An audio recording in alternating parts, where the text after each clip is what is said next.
Sunucu Vacip Bey.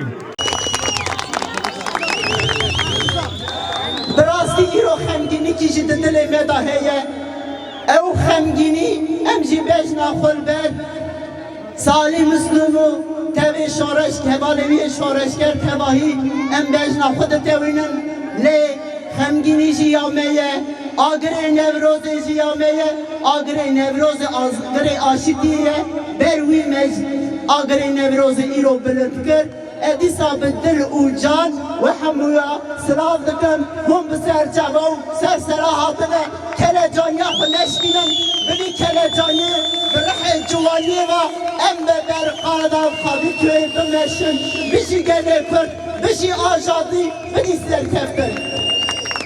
Mazlumların yoldaşı, mazlumlar Ahmet zindanlarında darbeci zihniyete karşı 3 kirbitle bugün milyonlara aktı. Mazlumlar şahsında, Salih Müslümler şahsında tüm barış şehitlerini sizlerin huzurunda bir kere daha anıyorum.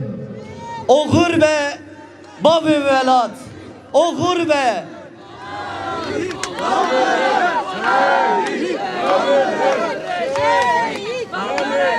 şehit salihlere sözümüzdür.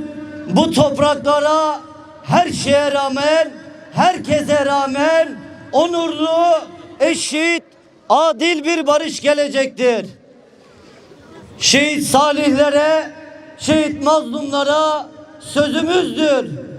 Bu topraklara her şeye rağmen, herkese rağmen onurlu, özgür bir barış gelecektir.